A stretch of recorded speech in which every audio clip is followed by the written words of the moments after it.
Bismillahirrahmanirrahim. Assalamualaikum warahmatullahi wabarakatuh. Alhamdulillahirabbil alamin wassalatu wassalamu ala asyrafil anbiya'i wal mursalin wa ala alihi wa sahbihi ajma'in. Amma ba'd. Ikhwatal Islam rahimakumullah, para peserta kajian fikih yang dirahmati Allah. Pertama-tama kita senantiasa memuji Allah Subhanahu wa taala dan bersyukur kepadanya atas segala limpah rahmat dan hidayahnya, sehingga pada malam hari ini kita bisa melanjutkan kembali kajian fikih kita, ya.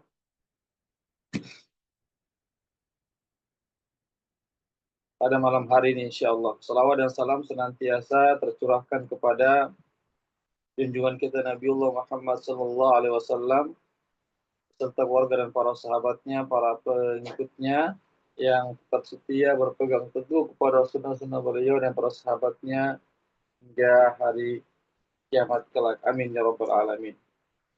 Ikhwatal Islam rahimakumullah. Pada malam hari ini kita masih membahas kitab Al-Mulakhas Al-Fiqhi yang ditulis oleh Fadilatul Syekh Dr. Shalih bin Fauzan bin Abdullah Al-Fauzan hafizahullah taala. Yaitu kita sampai pembahasan sekarang tentang hukum seputar haid. Ya, hukum seputar haid. Dalil tentang haid yaitu terdapat dalam surah Al-Baqarah ayat 222. A'udzu billahi minasyaitonir rajim wa yas'alunaka 'anil mahid qul huwa adhan fa'tazilun nisaa'a fil mahid wa la taqrabuhunna hatta yatahhur fa idza tatahharna fa'tuhunna min haitsu amarakumullah innallaha yuhibbut tawwabin wa yuhibbul mutatahhirin. Ya, mereka bertanya kepada engkau ya Muhammad tentang haid. Ya, tentang haid. Ya, qul huwa ada. Katakanlah haid itu adalah kotoran. Fa'tazilun nisa'a fil mahid. Maka hendaklah kalian meninggalkan istri-istri kalian pada saat haid. Artinya tidak mencampuri istri ketika haid. Wala taqrabuhunna hatta yathur. Dan janganlah kalian mendekati, artinya berhubungan intim dengan istri-istri kalian, hatta yathur, sehingga mereka suci dari haid mereka. Faida tatahharna fa'tuhunna min haitsu amarakumullah. Dan jika mereka sudah suci dari haidnya, artinya sudah berhenti darah haidnya keluar, dan sudah mandi wajib, ya, maka datangilah istri kalian dari apa yang telah diperintahkan Allah kepada kalian. Sesungguhnya Allah Subhanahu wa taala mencintai at-tawwabin, yang mencintai orang-orang yang at-tawwabin, ya, orang-orang yang bertobat, dan mencintai orang-orang yang membersihkan diri mereka. Surah Al-Baqarah ayat 222. Ini dalil tentang haid, ya, tentang haid, bagaimana sikap seseorang, ya, suami terhadap istrinya pada saat haid.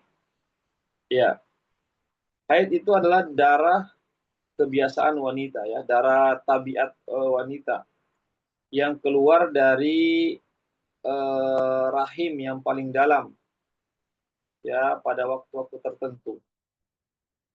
Ya, Allah Subhanahu wa taala menciptakan adanya darah haid itu sebagai hikmah bagi makanan, ya, hikmah berupa makanan bagi janin yang ada di dalam perut ibunya. Jadi darah haid itu ada hikmahnya, yaitu berupa makanan, asupan makanan bagi janin yang ada di dalam perut ibu. Ya, kenapa? Karena janin itu butuh makanan kan? Ya, karena janin itu juga butuh makanan. Karena seandainya janin itu juga memakan makanan yang dimakan oleh sang ibu, ya maka kekuatan ibu akan menjadi lemah. Oleh karena itulah sehingga Allah Subhanahu wa taala menjadikan darah haid itu sebagai makanan bagi sang janin. Ya. Oleh karena itulah sehingga jarang kita temui ada wanita hamil itu yang haid, jarang. Ya jarang kita temui ada wanita hamil itu yang haid. Biasanya wanita yang hamil itu tidak haid, ya tidak haid. Ya. Dan jika seorang perempuan itu melahirkan, ya maka Allah Subhanahu wa taala ubah ya darah haid itu menjadi susu yang eh, yang menetap pada payudara eh, seorang wanita, ya agar anaknya bisa mengkonsumsi susu itu dari sang ibu. Ya, jadi luar biasa ya. Di sini tentu merupakan kebesaran Allah Subhanahu wa taala. Jadi darah haidnya itu ketika wanita sudah melahirkan maka darah haidnya itu berubah menjadi susu. Makanya jarang kita dapati wanita yang menyusui itu haid. Ya, biasanya wanita yang sedang menyusui anaknya itu tidak haid, ya, tidak haid. Ya, karena apa? Karena tadi itu, karena darah haid itu Allah ubah menjadi susu. Ya, ikhwatal Islam, ta'azzakumullah. Ya, itu ya terkait tentang darah haid. Kemudian darah haid itu pada umumnya atau pada kebiasaannya itu keluar setiap bulannya itu 6 hari atau 7 hari. Jadi setiap bulan keluar darah haid wanita itu 6 hari atau 7 hari.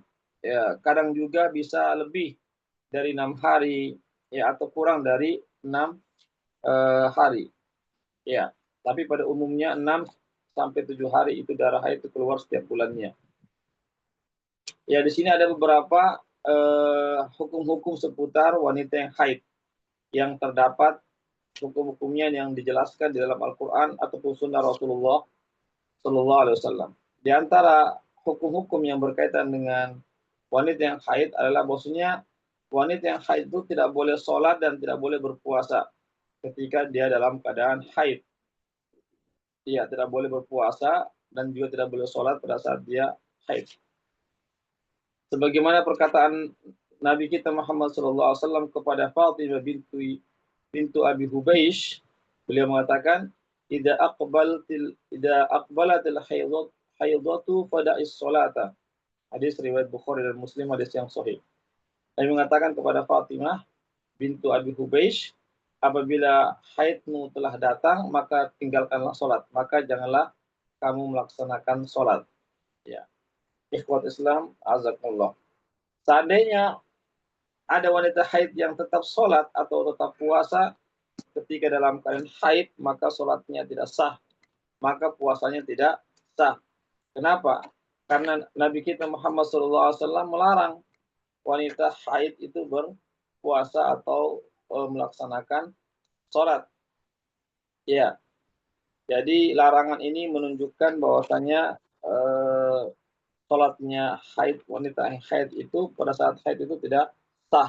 Ya bahkan dia dianggap telah bermaksiat kepada Allah Subhanahu wa taala dan rasulnya karena dia tidak tidak menerima ya, atau tidak tidak memperhatikan perintah-perintah Allah ataupun larangan-larangan Allah Subhanahu wa taala. Itu yang pertama. Yang kedua, apabila wanita itu sudah suci dari haidnya, maka dia diperintahkan untuk mengkodok ya, untuk mengkodok puasanya dan tidak mengkodok sholatnya. Ya, jadi yang dikodok itu ya hanyalah puasa saja, bukan sholat. Ini berdasarkan ijma para ulama. Ya. sebagaimana perkataan Aisyah radhiyallahu anha, ya, ummul mukminin, ya, istri Rasulullah sallallahu alaihi wasallam.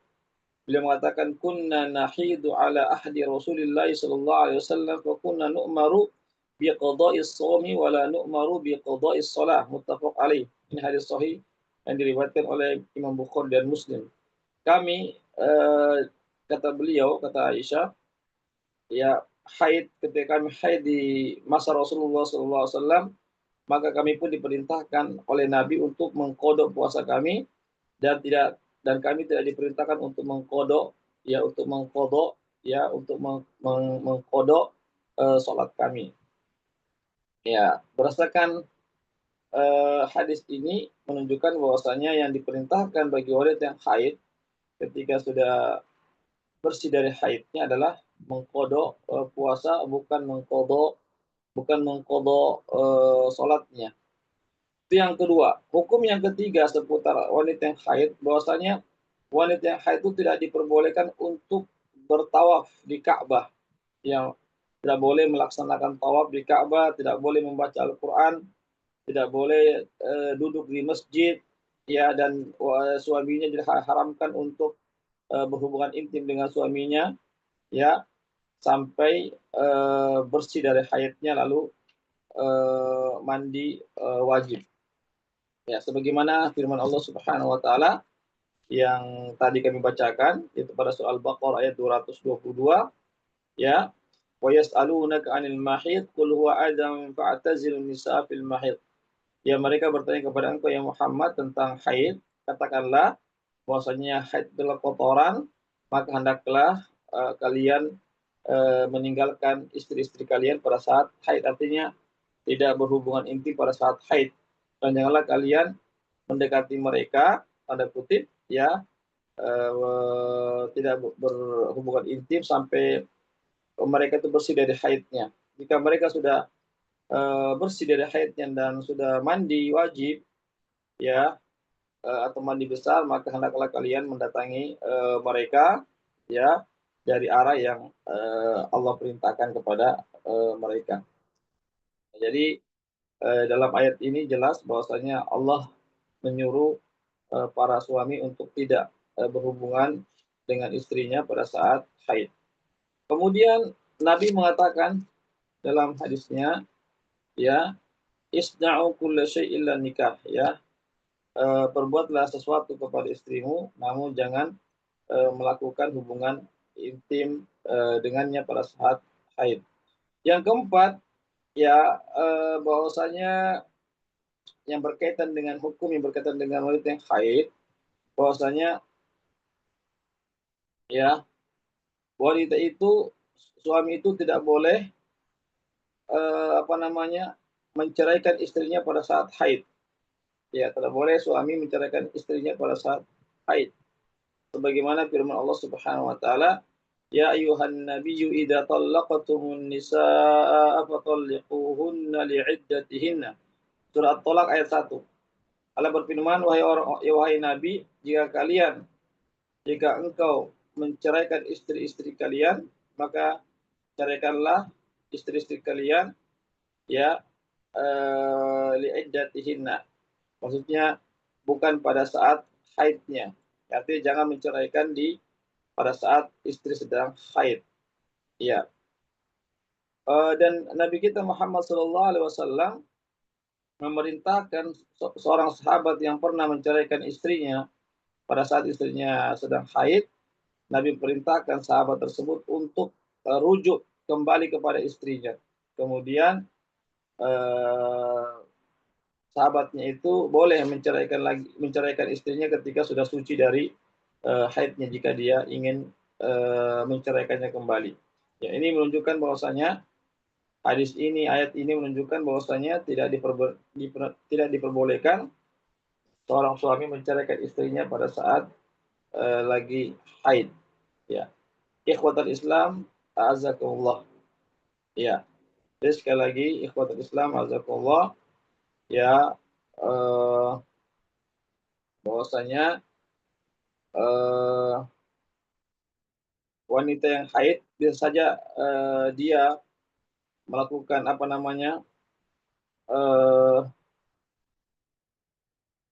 cemburu rayu dengan suaminya, tetapi tidak diperbolehkan untuk melakukan hubungan intim, ya, hubungan intim, ya, tanda kutip itu, ya. Ikhwatul Islam azakumullah. Kemudian yang berikutnya adalah, ya, ya, jadi masa suci. Ya, jadi masa suci itu adalah masa di mana wanita itu sudah berhenti darah haidnya keluar. Ya, sudah, artinya darah haidnya sudah berhenti, maka dikatakan suci. Ya, maka berakhirlah masa haid tersebut. Ya, kalau sudah suci, tidak lagi keluar darah haidnya, maka wanita tersebut wajib segera untuk mandi, ya, mandi wajib. Ya, kemudian melakukan apa-apa eh, yang terlarang pada saat dia haid. Artinya ketika dia sudah suci, maka dia boleh melakukan apa-apa yang terlarang pada saat haid. Ya, artinya dia sholat kembali, dia puasa kembali, ya, dia kalau dia misalnya lagi di Mekah bisa tawaf kembali dan seterusnya. Ya. Kemudian jika wanita tersebut setelah suci dari haidnya, setelah darah haidnya berhenti, setelah dia mandi wajib, lalu dia melihat ada yang keluar seperti cairan-cairan kekuning-kuningan atau kecoklat-coklatan atau cairan yang keruh, maka itu tidak dianggap sebagai darah haid, bukan dikatakan darah haid. Ya, sebagaimana perkataan Ummu Atiyah, ya, seorang sahabiah di zaman Nabi, semoga Allah meridhai beliau, berkata, kunna la na'uddul al-kadira was sufrata syai'a. Ya, hadis riwayat Bukhari dan selainnya, hadis yang sahih. Kami dulu tidak menganggap, ya, cairan yang keruh atau cairan yang keruh, ya, dan kekuning-kuningan itu syai'an, yaitu bagian dari haid. Ya, artinya cairan yang keluar setelah seorang wanita itu suci dari haidnya, berhenti haidnya, maka cairan yang keluar itu yang berupa kecoklat-coklatan misalnya, atau kekuning-kuningan misalnya, maka itu bukan bagian dari haid. Bukan bagian dari haid. Artinya ketika itu wanita tersebut tetap dianggap suci. Ya, suci dari haidnya. Kemudian ikhwatul Islam azakumullah. Ya, jika seorang wanita telah suci dari haidnya, ya, atau wanita yang nifas, ya, nifas itu adalah yang habis melahirkan, suci dari haidnya, ya, suci dari nifasnya sebelum terbitnya matahari, ya, sebelum berakhirnya waktu maghrib, maka wanita tersebut wajib melaksanakan sholat zuhur dan asar pada saat itu. Ya, jadi dia wajib melaksanakan sholat zuhur dan asar. Kenapa? Karena waktu asar belum habis, karena belum terbenamnya matahari.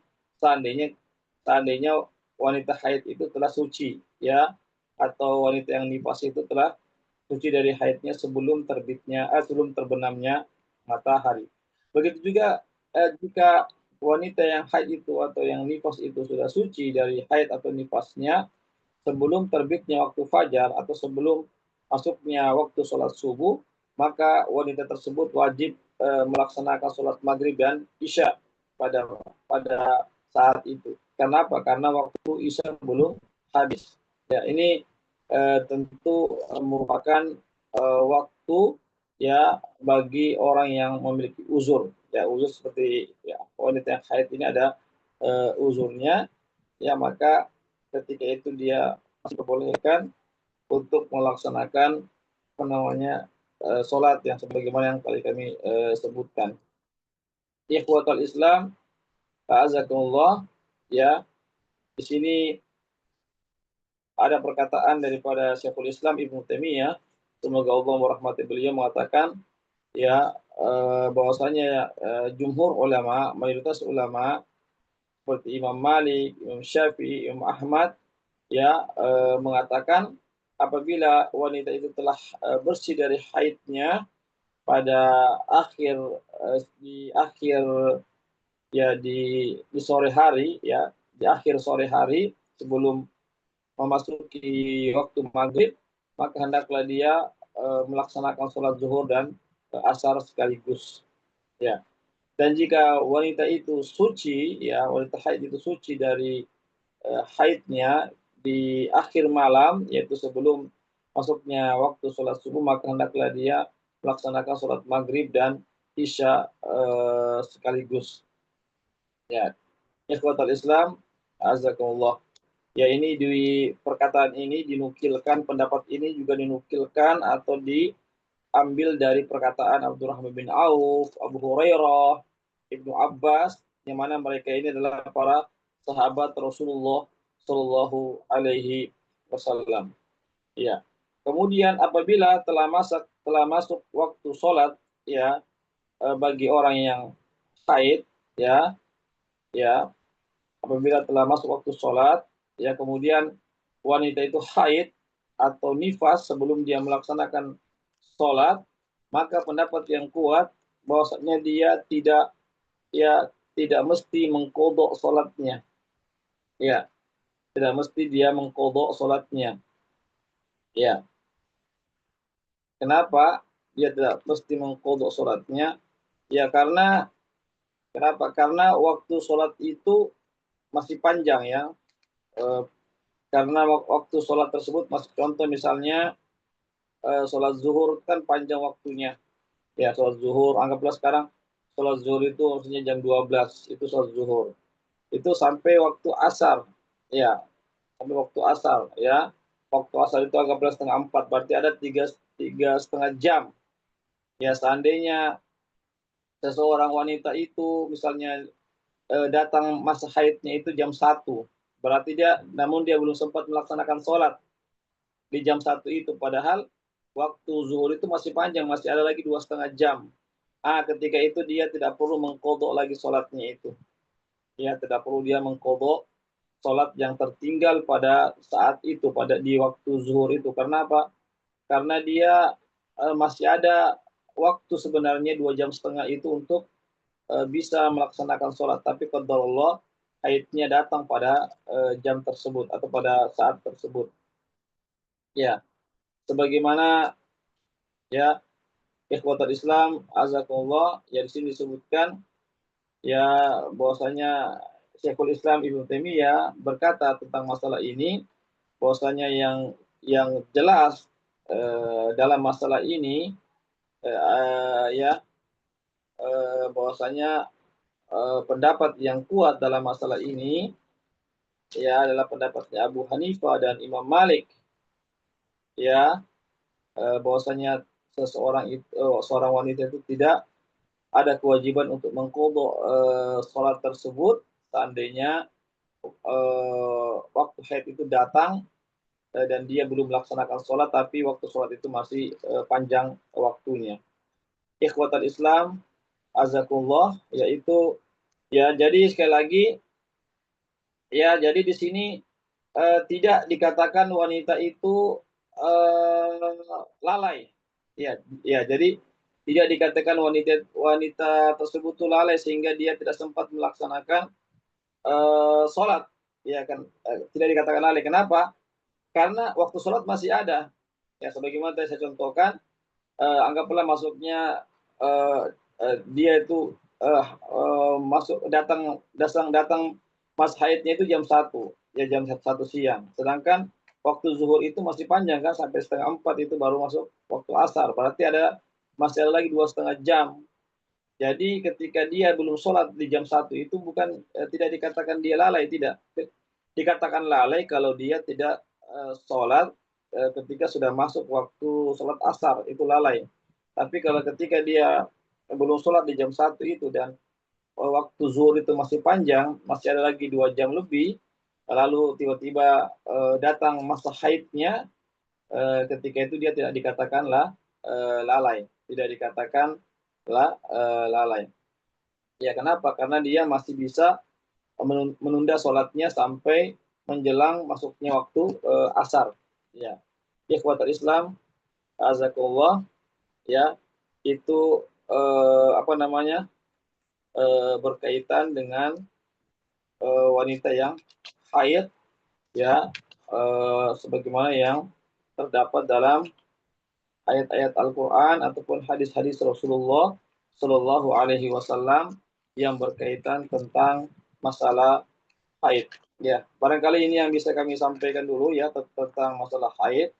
Adapun masalah nifas, ya hukum-hukum seputar nifas dan istihadah, ya wanita yang istihadah ini juga cukup panjang ini, insya Allah akan dijelaskan nanti pada pertemuan yang akan datang. Baiklah, demikianlah penyampaian kami, pembahasan kami tentang masalah haid, seputar masalah haid, wanita yang haid. Ya, silakan kalau ada yang mau bertanya, dipersilakan.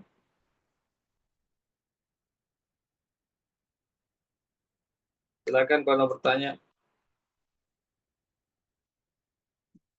Baik, kalau tidak ada, kita cukupkan sampai di sini ya, tentang masalah haid, ya seputar hukum masalah haid. Mudah-mudahan ada manfaatnya bagi kita semua, dan kita bisa amalkan ya apa yang sudah kita ketahui dan kita sampaikan. Demikianlah apa yang bisa kami sampaikan pada malam hari ini. Mohon maaf atas segala kekurangan dan kekhilafan. Yang benarnya datangnya dari Allah saja, yang khilaf, yang salah dari kami, dan dari kekurangan ilmu kami atau dari gudang syaitan yang terkutuk.